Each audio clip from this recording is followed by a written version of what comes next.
The Spurs have traded Kawhi Leonard to the Toronto Raptors for Demar Derozan and some other players. I believe the rookie that the Raptors had last year he's going to the Spurs. Danny Green will be going to the Raptors along with Kawhi Leonard. Now, the Spurs did not want to trade Kawhi Leonard in the Western Conference. They were asking for a lot to trade him to the Lakers. They wanted Kyle Kuzma. They wanted Brandon Ingram. They wanted a first-round draft pick. And I believe they wanted Josh Hart. And Magic Johnson said no to that trade because Kawhi Leonard has reportedly said that he want to go to the Lakers next year.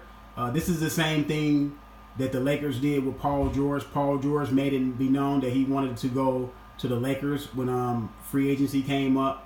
But Oklahoma City Thunder came in and swapped, Paul George.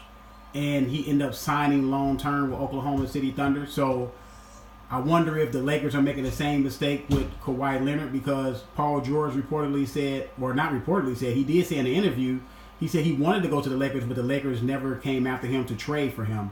So maybe that was a little bit part of him staying in Oklahoma City Thunder because he probably felt like the Lakers didn't want him that bad because they were not willing to trade for him. Now, Kawhi Leonard and his team may feel the same way with the Lakers, saying in their minds, hey, the Lakers, y'all didn't want to come get us. We're going to go to the Clippers. Or they may go to Boston. Kawhi Leonard may look in the East and look at the Eastern Conference teams and say, man, maybe I want to go to Boston. Maybe I want to go to Philly.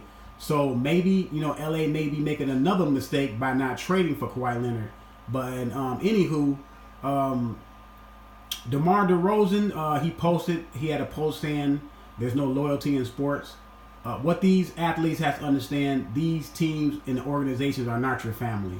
They only going to like you for what you can give them. Now, if you're a really good player, you're producing year in and year out, yes, they're going to love you. They're going to wrap their arms around you and tell you that you're a family. But as soon as your skills diminish or another player on the market is better than you, in this situation, Kawhi Leonard is better than DeMar DeRozan, so the Raptors are saying bye-bye to DeMar DeRozan.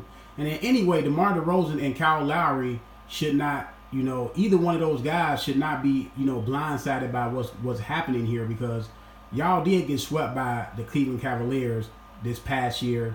And, LeBron James did not have Kyrie Irving, so he didn't have a strong team that y'all should have got past LeBron James. The Indiana Pacers with Victor Oladipo and, the parts that they had, it was a pretty good team with Lance Stevenson. That was a pretty good team, and they took LeBron James to 7. Boston managed to take LeBron James to 7 without their two best players in Gordon Hayward and Kyrie Irving. So that was a failure, y'all getting swept by, the Cleveland Cavaliers. So you shouldn't be, this should not be a surprise. And you said that you were surprised by the move and talking about loyalty. Look, just do what you can do. Get your money in sports. Appreciate your time with the team, but know in the back of your mind you can be traded at any time. Anytime you can be traded. So I don't know what's going to come of this deal. I know the Spurs got a pretty good player in DeMar DeRozan, but the Raptors, they're not going to be able to hold on to Kawhi Leonard. I don't see them holding on to Kawhi Leonard other than telling Kawhi Leonard you can own part of the team. That's the only way I can see Kawhi Leonard staying with the Raptors if they give him half ownership of the team. So let me know what y'all think about this, man. Subscribe to the channel. I'm out.